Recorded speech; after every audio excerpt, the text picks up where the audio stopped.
Hello students, how are you all? I hope in such situation everybody is fine and everybody is safe at their homes.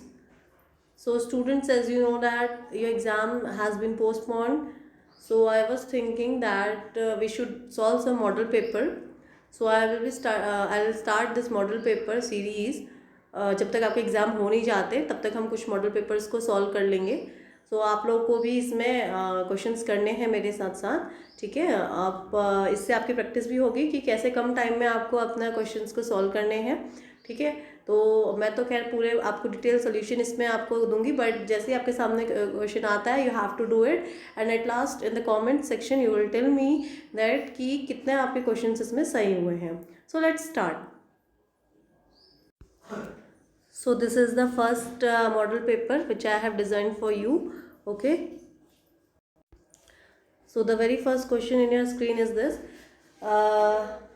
स्थितिज ऊर्जा ज्ञात करें यदि द्रव्यमान 100 kilogram और उसकी ऊंचाई 5 मीटर और साथ ही में उसका त्वरण दिया गया है 9.8 मीटर पर second square. So you have to tell what is its potential energy. Yes, this paper will be in both the mediums. लेकिन जो आपके क्वेश्चन सामने रखे गए हैं वो सिर्फ और सिर्फ हिंदी मीडियम के लिए होंगे. ठीक है, but this question will be solved in both the mediums. ठीक है, as you know as we use to do in the class only. तो उसी तरीके से हम यहाँ पे भी सॉल्व करेंगे. तो you have to tell me what is the potential energy. ठीक है, so solve it and then let me know what is your answer. See the answer will be it is given to you mass और G आपको दिया हुआ है, H दिया है और स्थितिज ऊर्जा को ज्ञात करने का सिर्फ एक ही सूत्र होता है और वो होता है आपका mgh. Just a minute. Yes, mgh. So you can use this formula and after using this formula what you are getting, m दिया हुआ है, मल्टीप्लाई कर लीजिए इसको. I think your answer will be 4900 joule. That is the answer number 1. This is the correct answer. ठीक है, आपका भी यही आंसर था. चलिए, now moving to the next one is किसी घड़ी की सेकंड की सुई की कोणीय चाल होती है. यहाँ पे आपको उसकी कोणीय चाल बतानी है. That means you have to tell here the angular speed, angular velocity और angular speed you can say. तो बताइए कि इसमें कितनी होगी. पहला ऑप्शन है 60 रेडियन पर सेकेंड, दूसरा है पाई रेडियन पर सेकेंड, सी है आपका पाई/30 रेडियन पर सेकेंड और चौथा है आपका 2 radian per second. So the correct answer as we have discussed in the class also, ये क्वेश्चन हमने बहुत बारी करा हुआ है. So the answer, the correct answer will be C option पाई/30. दिस इज पाई/30 ओवर रेडियन पर सेकेंड. ठीक है, now moving to the next question is that स्थायी चुंबक बनाने में उपयोग होता है. In this question it is asking to you that कि इसमें आपका जो मैग्नेट होता है उसे बनाने में किसका यूज़ किया जाता है. बताइए, स्टील का यूज़ किया जाता है, नरम लोहे का यूज़ किया जाता है, तांबा या जस्ते का प्रयोग किया जाता है. In English it is for making the magnet what it is used. Still it is used, iron is used, तांबा एंड जस्ता इज द जिंक. सी तांबा एंड जस्ता के बारे में हम बात नहीं करते हैं. यहाँ पे आपका लोहा और स्टील में से भी हमें एक सटीक आंसर अपना ढूंढना है. तो सटीक आंसर अगर हम कहें तो सीधा सीधे से क्या हो जाएगा, आपका स्टील इसमें करेक्ट हो जाएगा. ठीक है, वैसे हम नरम लोहे को भी टिक लगा सकते हैं. अगर इन दोनों में आपको ऑप्शन दिया हुआ है तो स्टील पहला प्रायोरिटी में आप रखेंगे. ठीक है, क्योंकि एक बार पहले भी ये आंसर ये क्वेश्चन आ चुका है ये वाला, तो इसमें स्टील को ही उन्होंने सही आंसर माना था, तो इसी हिसाब से हमने यहाँ पे स्टील बोला है.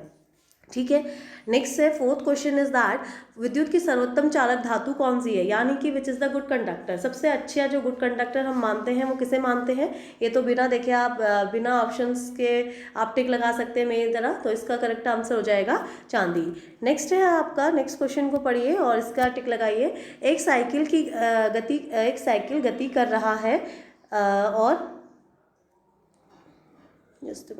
एक साइकिल गति कर रही है. दोनों पहियों पर पृथ्वी द्वारा लगाया गया घर्षण बल. तो हमें बताना है कि जो इस पे आपका घर्षण बल होगा, जो फ्रिक्शन फोर्स होगा वो क्या होगा. ये 4 ऑप्शंस आपके सामने हैं. पहला है अगले पहिए पर पीछे की ओर, पिछले पहिए पर आगे की ओर को करेगा, कार्य करेगा. और दूसरा ऑप्शन है अगले पहिए पर आगे की ओर और पिछले पहिए पर पीछे की ओर कार्य करेगा, या दोनों पहिए पर पीछे की ओर कार्य करेगा, और चौथा है दोनों पहियों पर आगे की ओर कार्य करता है। तो हमें इसमें से बताना पड़ेगा कि जब आपकी कोई cycle, when a cycle is moving, तो उन दोनों जो टायर है उसके जो दो पहिए हैं उस पर जो आपका जो अर्थ के द्वारा जो फोर्स लग रहा है वो कैसा होगा। फर्स्ट ऑप्शन हो जाएगा कि पहले अगले पहिए पर पीछे की ओर, पीछे पे आगे की ओर, क्योंकि फ्रिक्शनल फोर्स है ना, तो ये आ जाएगा इस पे correct answer. Now moving to the next question is this, एक गेंद, ठीक है, एक गेंद 10 मीटर की ऊंचाई से गिराई जाती है। अब यहाँ पे हम आपको गिरा रहे हैं, इसका ऊपर किसी पर्टिकुलर हाइट से बॉल को आप गिरा रहे हैं, यदि पृथ्वी पर टकराने पर 40% ऊर्जा उसकी नष्ट हो जाती है, तो टकराने के बाद गेंद कितने ऊपर जाएगी। ठीक है, अगर वो बोलता है कि जैसे ही वो एक टप खाती है, मतलब जैसे आपने एक बॉल फेंकी किसी 10 मीटर हाइट से, तो वो अगर उस पर अर्थ पे आने के बाद उसकी 40% एनर्जी वेस्ट हो जाती है, नष्ट हो जाती है, तो टकराने के बाद गेंद कितनी ऊपर जाएगी, उसकी हमें हाइट निकालनी कि वो कितना ऊंचा जाएगा। सिर्फ इसमें सबसे पहले आप क्या निकालेंगे कि उसकी टोटल एनर्जी कितनी है। ठीक है, तो जब हम इसकी टोटल एनर्जी निकाल लेंगे तो आप इसको मल्टीप्लाई कर लीजिए, क्या हो जाएगा, mgh से हम यहाँ पे फर्स्ट स्टेप में इसकी mgh से आपकी एनर्जी निकालेंगे, और mgh से निकाल करके कितना आ जाएगा, कैलकुलेट करिए, 10 मीटर की ऊंचाई है। ठीक है, और कितना मास कितना दिया हुआ है इस बॉल का, ओके, मास कुछ नहीं दिया, इसका द्रव्यमान कुछ नहीं है, तो हम इसको मास को m ही ले लेंगे, बाकी इनको 10 ले लेते हैं, तो यानी कि ये हो गया 100 m, बाकी इसका यूनिट लग जाएगा kg मीटर स्क्वायर पर सेकंड स्क्वायर, जो एनर्जी का होता है, यानी कि आप जूल लिख सकते हैं इसको। तो यहाँ पे हमने इसकी पोटेंशियल एनर्जी निकाली, तो अब वो एनर्जी निकालेंगे with which it will strike, मतलब जिससे क्या करेगी, आपकी स्ट्राइक अप करेगी। ठीक है, तो टोटल इसकी जो आपकी एनर्जी लॉस हो रही है वो 40% हो रही है। ठीक है, तो जिससे वो ऊपर आएगी वो कितनी है, 60% से ऊपर आएगी आई गेस। ठीक है, तो हम क्या करते हैं, इसी का 60% निकाल लेते हैं, जितना आपके पास बचा हुआ है। तो जब आप इसका 60% करेंगे तो कितना हो जाएगा, यहाँ पे जितनी एनर्जी 60% ऑफ टोटल एनर्जी का कितना जो है उसको अगर आप करेंगे तो कितना हो जाएगा, 60/100 इंटू क्या था हमारे पास, 100 m था। ठीक है, तो यहाँ पे से आप इसको कैंसिल कर दीजिए, तो कितना आ जाएगा आपके पास, 60 m आ जाएगा। तो अब हमसे यहाँ पे यह तो हमने निकाल ली, क्या होगी, टोटल एनर्जी। ठीक है, अब हमें यहाँ पे पूछ रहा था कि आपको हाइट निकालना है, तो आप हाइट किस तरीके से निकालेंगे। देखिए एनर्जी है क्या आपकी, mgh है, और अब आपके पास आपको h निकालना है। देखिए ये कितना हो जाएगा, 60 m यहाँ पे रखेंगे, m आ जाएगा, g की जगह आप 10 रख दीजिए, और इंटू क्या हो जाएगा h, तो m से m कैंसिल हो जाएगा 0 से नीचे, तो h कितना आ गया यहाँ पे आपका 6 मीटर। ठीक है, तो इस तरीके से हम इस क्वेश्चन को सॉल्व करेंगे, तो इसका करेक्ट आंसर जो हो जाएगा वो कितना हो जाएगा आपका 6 metre.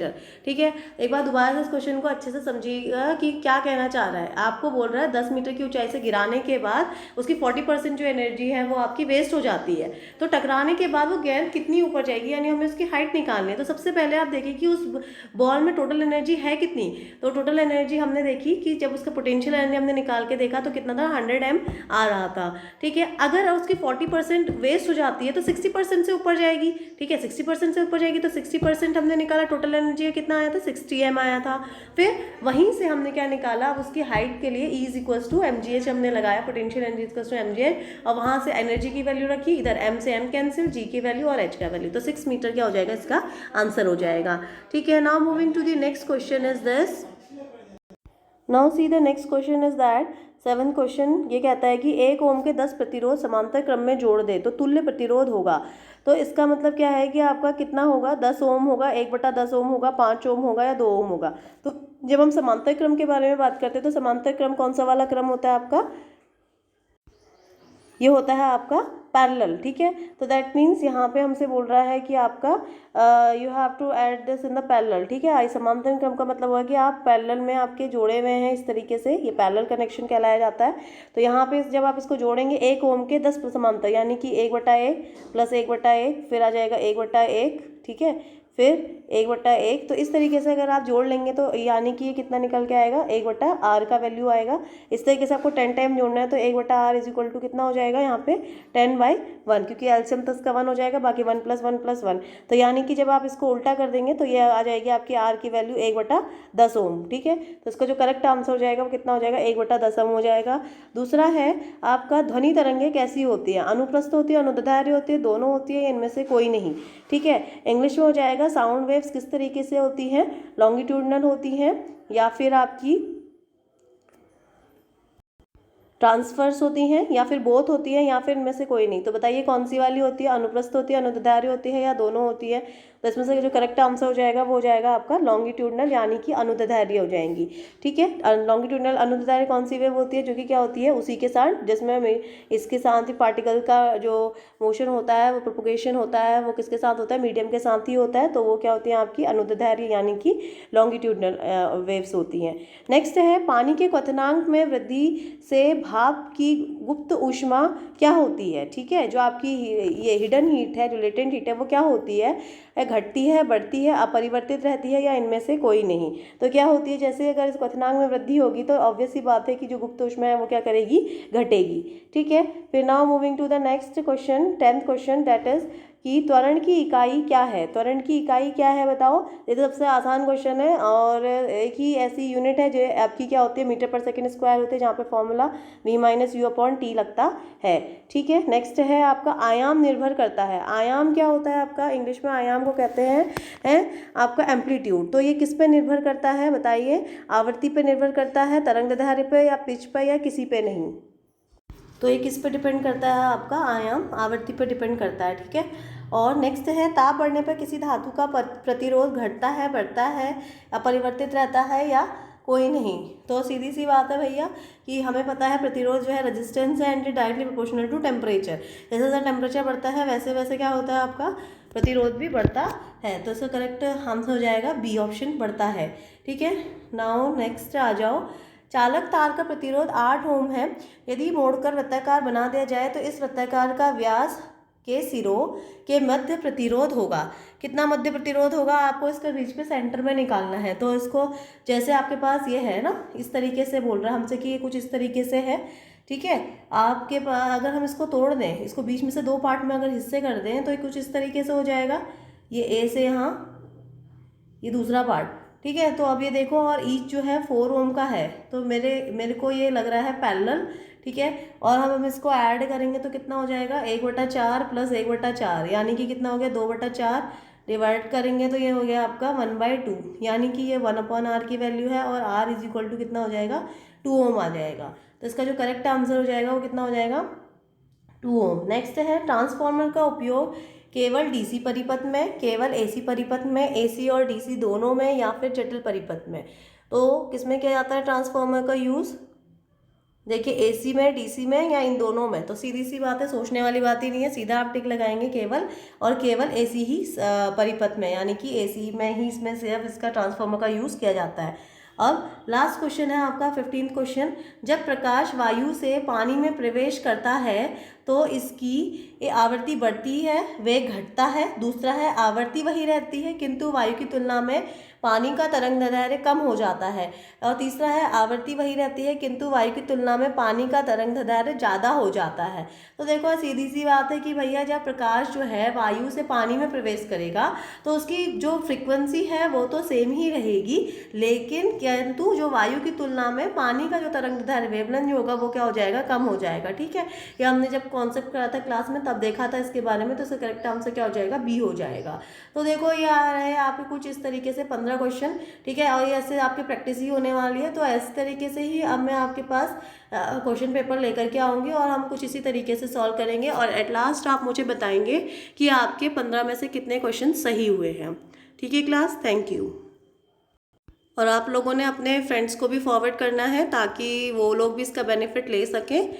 Okay then, will see you in my next class.